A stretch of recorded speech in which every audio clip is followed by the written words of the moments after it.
here. Yeah. And anybody can post anything in all of these places. So it comes to the question of, how can media literacy and accountability be strengthened?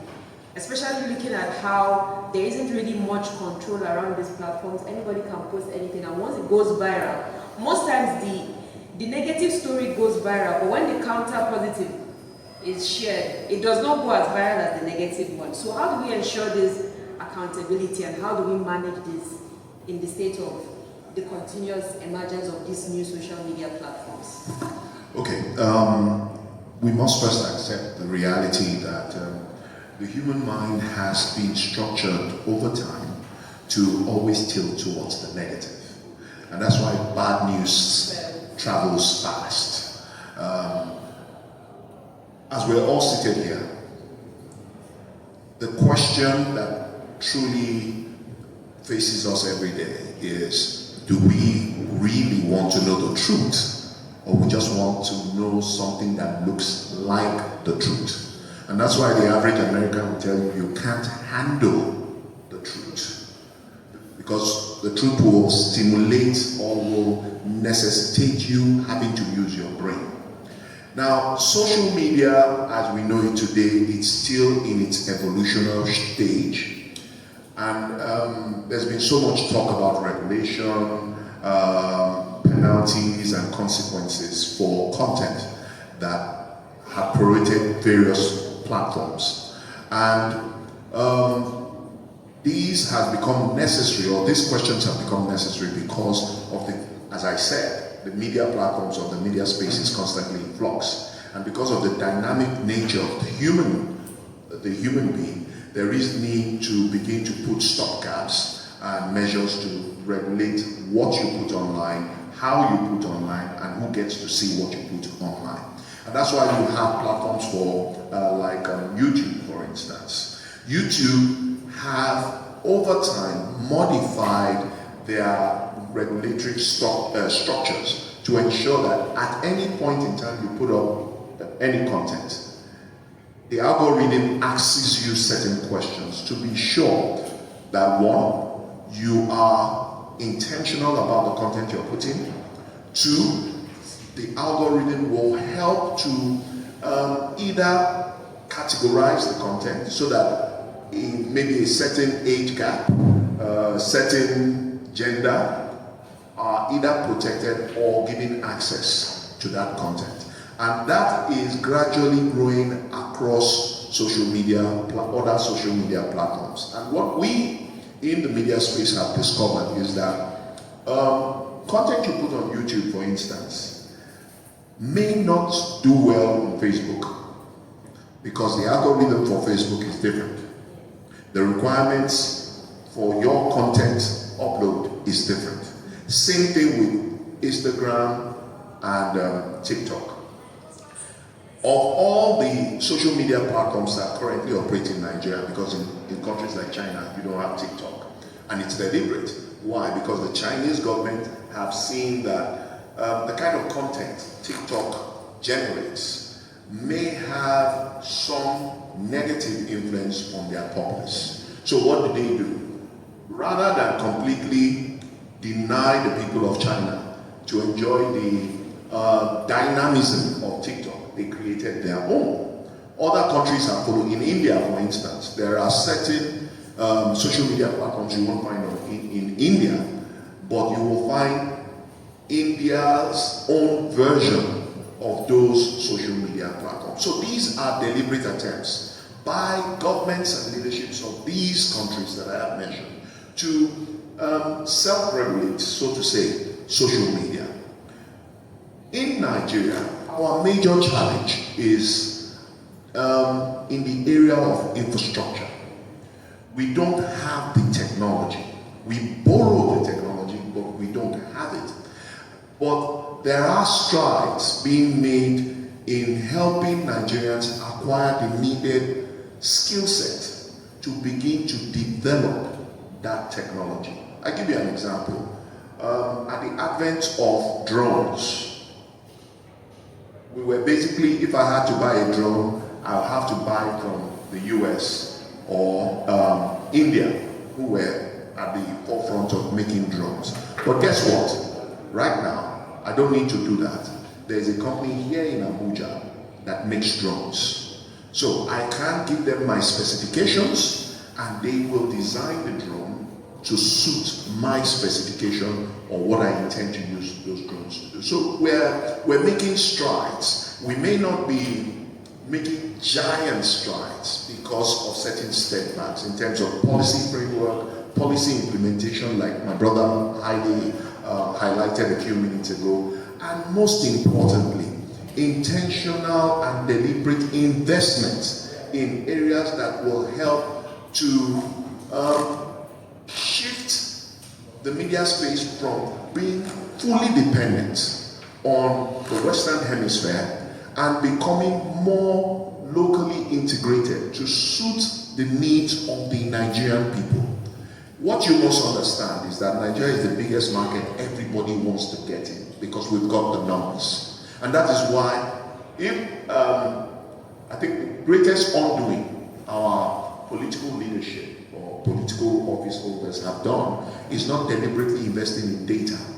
Because if we invest in data, you will find out that TikTok, Facebook, you name them, cash out on a daily from this market.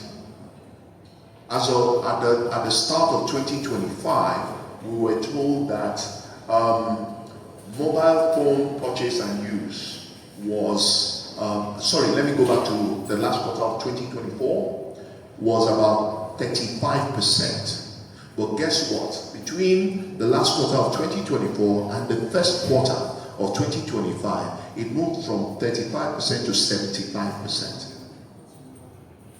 Even in the interlands, people are now shifting from what we popularly call China phones to smartphones. And once you have a smartphone, that is why the most popular social media platform right now is Facebook. Go across Nigeria, north, east, south, west, Facebook. So rather than toe the hard line that we've seen government try to toe, shut down Facebook, the approach should not be shutting down, but invest in young people who are gifted and who are training themselves in IT, in gaining IT skills to develop platforms that are integral to the Nigerian system, the Nigerian narrative, all in a bid to finally build the Nigerian dream, just as you have in the American dream. That will gradually shift several dynamics. The economic dynamics, because now the current administration is talking about a $1 trillion economy. That will happen like that if we have localized and indigenized infrastructure built by our own people for our use. What that does, it shifts the market dynamics and then gives Nigerians the power to now not just self-regulate, but also become a major player as far as the digital space is concerned, particularly in terms of social media. That's what's happening in China.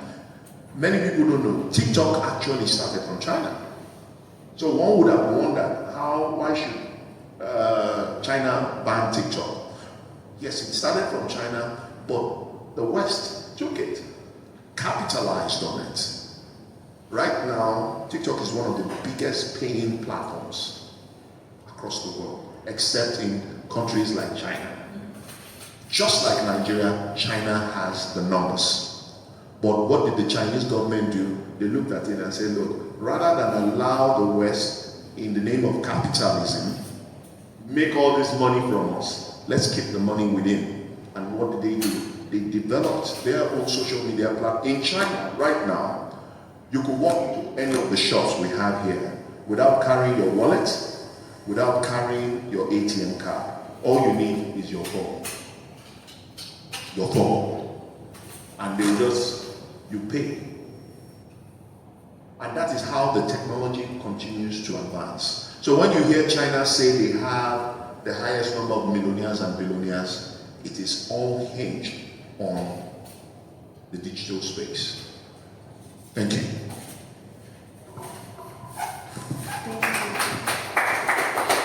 Thank you so much for those interesting contributions, and I like your emphasis on contextualization rather than restriction. When we have a problem, how do we address it, or how do we contextualize it, rather than the first thought should not be let's cancel, let's... That in itself is a stereotype, because our colonial masters sort of imprinted in our mindset that rather than look at that issue differently, kill it.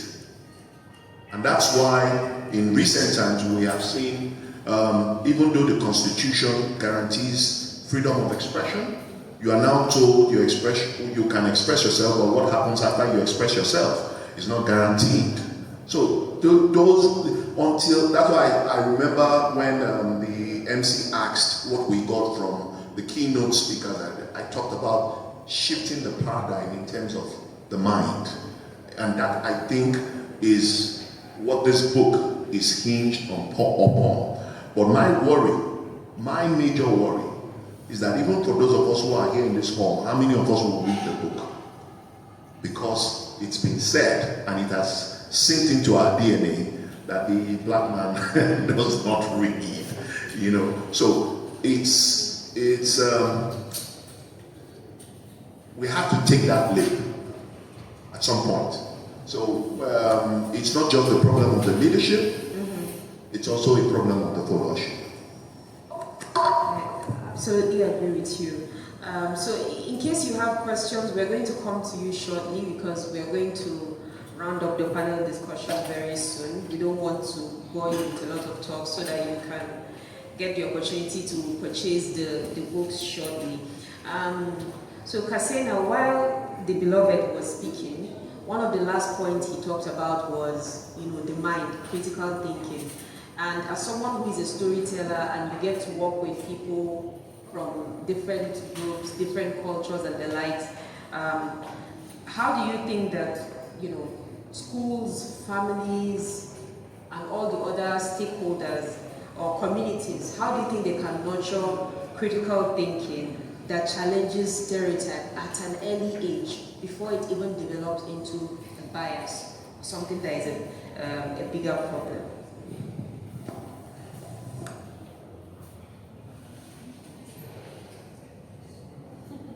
That is such an interesting question, and there are different ways to look at it. My younger sister went to a federal government school. When she came home after her first term, the first thing we asked her was, how was school? Did you enjoy school? She said yes. She has friends from all over. So we said, so what's the one thing that you learned from school? And she said, people from the south like food there. I said, what do you mean? She said, yeah, that if they give us swallow, before you say Jack Robinson, they have finished everything. And they'll just rush it, and they'll finish eating. And she has never seen that kind of thing before in her life. We are northerners, we chew our swallow. And it makes no sense to the average southerner who actually swallows his swallow. And that was a teaching moment. Our dad came, sat with us, and walked us through. I think thankfully our dad is a professor of sociology and ethnography, and so he walked us through some of these cultural differences and how to think about it.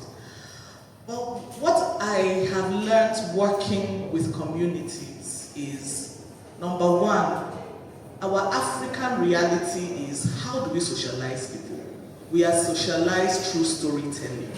So even when you can't remember your social studies modules, you can remember the story of the tortoise and the hare. Who can remember? Who has ever heard any tortoise story? I'm sure if I give you the microphone, you will recite everything. Much more than you can sing our old new national anthem. But we are socialized with storytelling, and within the realm of social behavior change, we look at several theories that help us push the work we do. And one of them that is very instrumental is the social ecological model. And it looks at the fact that, like an onion, we have different rings of influence around us. So you have the family, you have the individual as a person, you have the family, the immediate circle, and then the circle keeps opening up until we get into the policies that affect us and governance as well. And what that says is, how do we translate the issues that affect individuals and family to policy that can govern everyone collectively? And one of the ways is through storytelling. These days we talk about narratives, pushing narratives. And what are narratives? They're a collection of stories that have been repeatedly told over time, that they have started to stick. And so one of the things that we can do very deliberately is to be critically invested in what kind of narratives we push. When Mr. Beloved was talking about Nollywood and comparing it with the Hollywood approach of pushing patriotism and so on, Hollywood is a huge advantage and a huge opportunity that our government is sleeping on. Because everyone who recognizes would know that Hollywood is the #1 propaganda machine for the US government. Yeah. And you push and test policies through the film industries, working with the creative economy. We're sleeping on that. When looking at social media, he also pointed out something about every time our government sees what they assume to be opposition, cut it, or get rid of it, or let's kill it, or whatever approach we decide to take. We should learn to reframe problems as opportunities. If young people are agitating, why? Can we get to the root cause? So part of the problems we have in this country is not scratching beneath the surface. And if we look at the kind of memes we share and the stories we tell across social media and the things that trend, you recognize that that is one key problem that the average Nigerian has, not scratching beneath the surface. So there's something that has been making the rounds. I don't know if anybody has seen it. I'm not sure it will be as popular as the initial one. But there was this guy who his wife accused of raping his 2 daughters.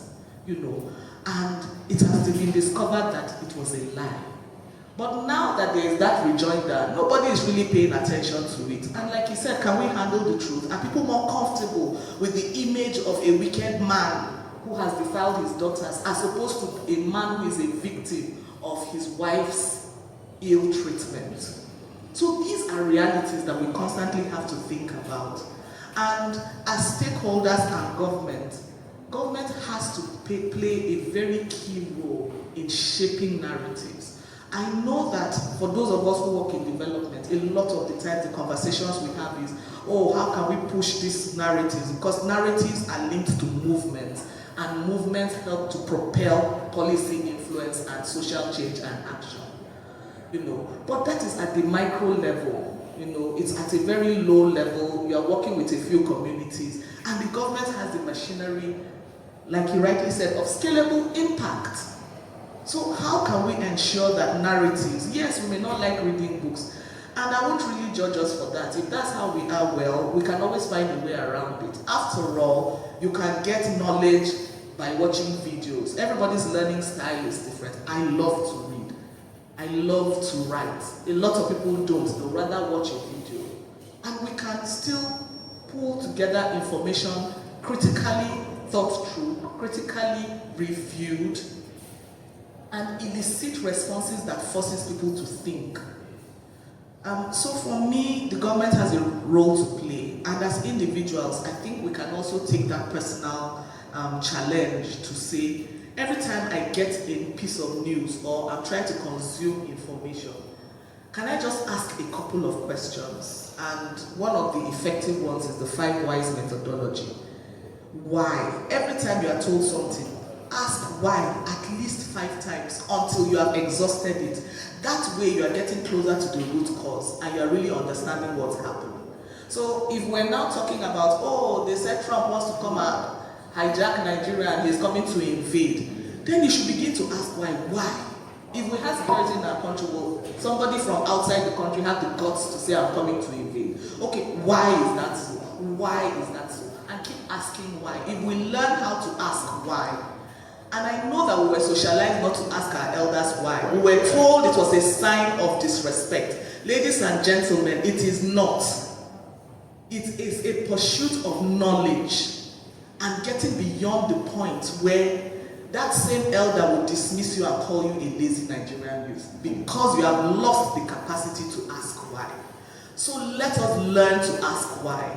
Asking why would help push forward critical thinking and develop it so that it will get to a point where, like in Charlie Boy, he says area godfather, it will get to a point where our mumu will really don't do.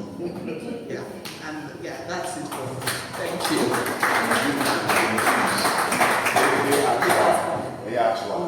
Thank you so much, Ms. Kasina, for those important points. You talked about investment in the type of narratives that we pushed. You also talked about looking at the angle of entertainment, movies as well. And you talked about changing problems to opportunities, as well as the role of government and our own personal conviction as well to wanting to find out more. So this is the point where we come to the audience. If you have any questions or any contributions that you want to make to this discussion, this is your chance.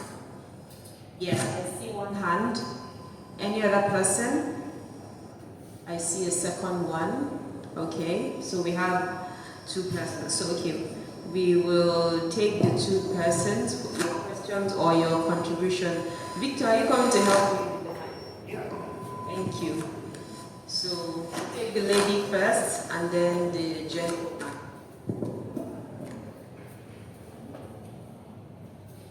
Thank you.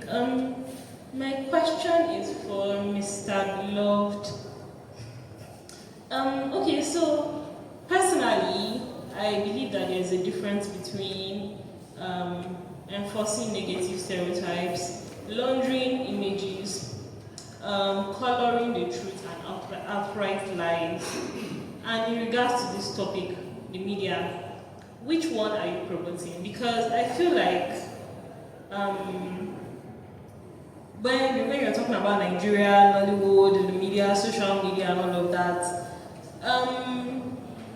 it almost seems like we are walking on that thin line where we are rather advocating for colored truth or a laundered image of what Nigeria is, rather than painting the country the way it is. So I write stories. I'm a storyteller too, and I remember sending a story to somebody to cross-check, to just read it over and just tell me what you think of the story. And he said, because I wanted to submit the story for the Commonwealth Prize last year, and he says, this story, get as a bill, you know these people already think of us as a certain way. And I was like, but the fact is that this story is my reality as a thief girl in Nigeria that lived in Nigeria, that I've never been outside. So everything I'm writing is my story. But he says he's of the opinion that what I'm writing is going to reinforce the negative beliefs that these people have about us. So I asked, should I lie? Like, what do you want me to do? Should I color the truth? So thank you for that question. We take the second question, then we will come to the young man. Thank you very much for the opportunity. My name is Kenichi Bernard, and I'm a mental health therapist. I work with a lot of marginalized communities in Nigeria, and my question is very straightforward. You know, talking about these stereotypes and how to correct them, a lot of times I'm always blunt about this because I feel it goes beyond this boardroom. Most of the people here are educated or exposed to some extent. So how do we get back to those in our villages? I know some parts of Benue State where a man from that place can marry from the other place because they've built a number of stereotypes that are banned in more than their belief in God. Now, how do we send back these messages? Because there's a book, a wonderful book, a lot of us would love to get it, you know, but then some of these people in these villages, they can't read. Some of them are not even educated or exposed to be able to hear most of these things. So how do we go back? Because at the end of the day, it's those grandmothers and grandfathers that would mentor those in the village, that would build cultures, that would increase the stereotypes. How do we embrace everybody and create inclusion? Thank Thank you. Thank you for that question as well. So what we are going to do is, there was a question for Mr. Beloved, and then Kasena and Mr. Akinwumi will take your question. So you answer the questions and also give us your closing remarks so that we round up the session. Thank you very much. I'm going to be very straight and blunt. All over the world, the media does not walk a straight line. The media does what we call a tango. And every stakeholder in the media space has a role to play. The business of government is to consistently put the narrative of the country in the positive. So in some cases, yes, we will sugarcoat it. Why? Because we must be able to consistently position Nigeria as a driving force on the African continent. We have earned the right to be seen and to be referred to as the giant of Africa, not just in size, not just in population, but because of historical achievements we have achieved on the continent. So, yes, we will continue to sell that narrative. Now, as you break down the media space to what the gentleman said, the people in the hinterland, because sometimes when I say this, people tend to disagree with me. About 65% of our population is still illiterate, despite the fact that the academic and literate achievements of the 35-25%. So most times we tend to be overshadowed by those achievements to think that the larger population of our country is literate, but that's not correct. So that is where the media plays a major role, and that is where intentionality and deliberation becomes a driving force for government at all levels to ensure that the populace gets proper information, understand what role they play in the scheme of things. Fortunately, some years back I was part of an initiative called the Office of the Citizen, which is supposedly the highest office in the land. But today, can any citizen say they are the, you understand? Because of lack of knowledge. As the good book says, my people suffer for lack of knowledge. And knowledge is not just about, the book. It's also about the integral conversations that you have, even at the smallest unit of the society, the family. Madam gave an example. Her sister comes back from school and shares her experience. And what does her father do?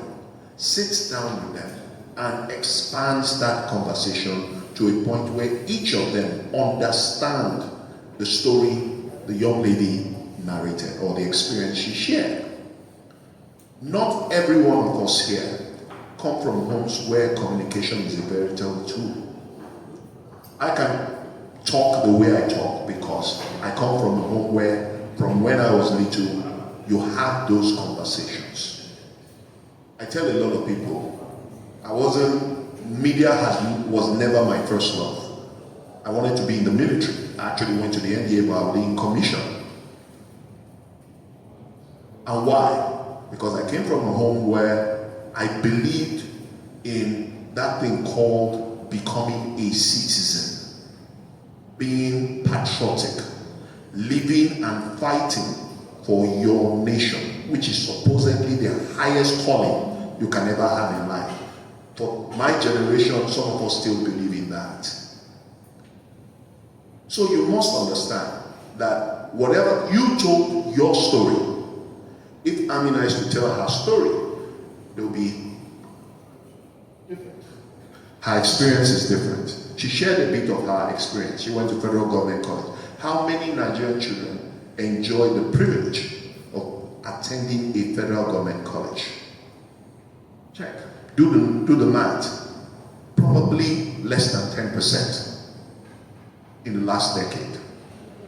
So you have less than 10% having a rounded experience of what Nigeria looks and feels and maybe tastes like. And then you have over 90% that have never left the corridors of Buhari local government area. I can talk like this because I have probably lived, worked in all 36 states of Nigeria.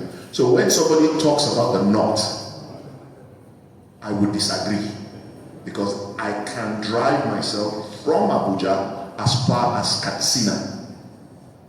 I know where the border is between Sokoto and Cameroon. But how many Nigerians? And you'll be shocked that there are still people in Sokoto and in Katsina who don't even know what I know. We are naturally not an adventurous people. And that is one of the things our leaders at all levels have taken advantage of. Your limited knowledge, your limited exposure makes it easy for you to buy a lie. That's the truth.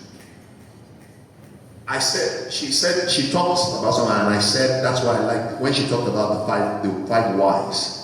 The generation that has the potential to break that circle is the Gen Zs. They ask why.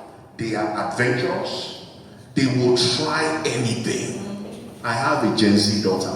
She's my case study in the house. So anytime I want to do something, I call her and say, baby, come. What do you think about this? She will go, okay, Dad, give me a second. She will rationalize it. Where she hits a brick wall, she carries her phone or her tab, she does, and then she comes back. Say, Dad, that thing you asked, she will break it down. And even me, who thought I was smarter, I'll be amazed with the things she comes up with.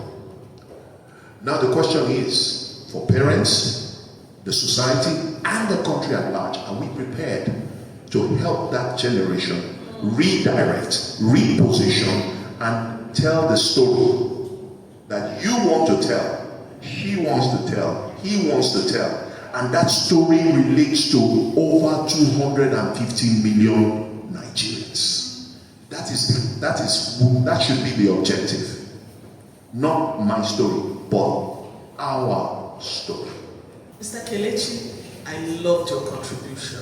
And as you were speaking, I thought to myself, looking at the montage that has been playing, I was like, Max and Carl have been doing well, but Mr. Kelechi has just dropped truth bombs that should form the sort of community action project that needs to emanate from this book. I love the challenge and the fact that, you know what, at the end of the day, it's those conversations we have in those communities that actually pushes the needle, because majority of our people are products, and those realities are their lived realities. And because I work in communities, I totally understand.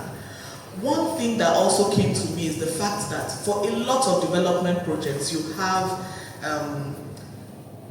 different kinds of clubs. In the north, you can call it Majalisa Club. In some places, it's called He for She clubs.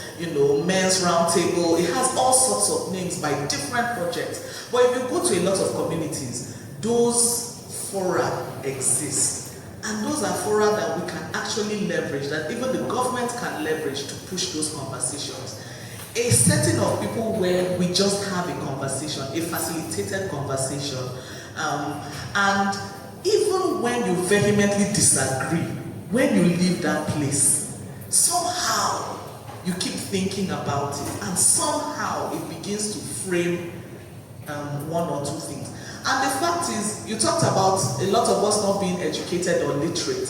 Even the educated people still struggle. Even I still struggle with negative stereotypes. My son came back the other day, we were having a conversation, I discovered he had a crush on an Igbo girl.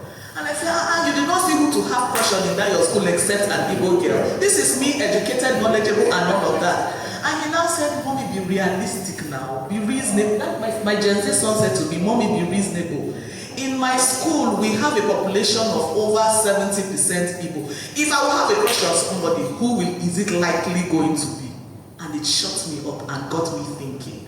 The fact that, I sabi this thing, but I still dey mess up. We are human beings, and our journey continues. We just keep striving. It's fine to fall, but it's also fine to rise up. And I believe that subsequently conversations like this can help us, and moments like this can remind us of our collective resolve, because Nigeria is bigger than all of us, and we should be hashtag I am Nigerian as opposed to wherever it is we come from. Thank you. Okay, let me close with this. I think much has been said.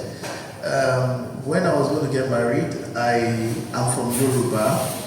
I wanted to marry an Igbo lady, and so I mentioned at home, and all hell let loose. By the way, my father retired as a permanent secretary, so he's educated. My mom retired as a school principal with masters, first graduate in a town.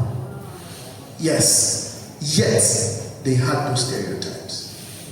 But guess what? At the point when I just give them some time, I just didn't worry myself about it.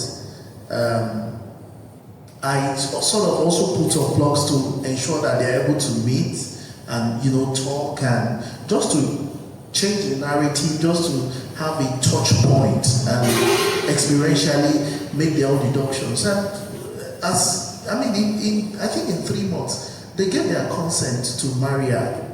You understand? So I'm saying that the concept of challenging, that's why the word is challenge a stereotype. And challenging requires a lot of deliberateness, whether at individual, at societal, or at ecological level, like at policy level. And that's why I talked about political class also having stereotypes. We, even in the home and in the family, having stereotypes and all of that. So she talked about that. And so we will have to, and he talked about the boldness to challenge. That's another thing. So do we have a boldness to challenge and take the feedback and all of that? So there's a lot that can happen, but these things are subconscious things. At personal level, you have to catch yourself. Yes, that's what she was saying. You would have to catch yourself to say, okay, that was your. How many of you were trying to drive and you saw somebody slow in your front and you say, this woman, leave the road. And as you're driving past, you see that there's a man. Do you get what I'm saying? Yeah. So it doesn't mean you are not educated. You catch yourself deliberately, and there are even psychological tests that you do to actually evaluate. I know that might not apply to the village owner you're trying to say, but the point I'm making is that is the boldness to challenge. And you see, that was the typical, I'm wrapping up, that was the typical thing that was this lady